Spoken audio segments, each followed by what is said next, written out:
PP, S, SS, SMS, SMMS are non-woven fabrics, so what's the difference among them? S is the abbreviation of Spunbond, which refers the non-woven fabric made by Spunbond, so SS stands 2-layer Spunbond fabrics. M is the abbreviation of Meltblown, which refers the non-woven fabric made by Meltblown. Knowing what S and M stands for, we could understand SMS is a 3 layers non-woven fabric with a sandwich structure, which made by the combination of Spunbond and Meltblown.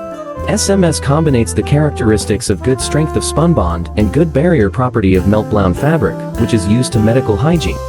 In order to meet the market demand, more composite technologies of dye have been developed, such as SMMS, SSMMS, which formed composite material with more layers. PP is the abbreviation of polypropylene, which refers to the raw material of non-woven fabric, of which more than 90% of the non-woven fabrics we usually talk about are made. So no matter if S, SS, SMS, or SMMS, all of them, we could call PP.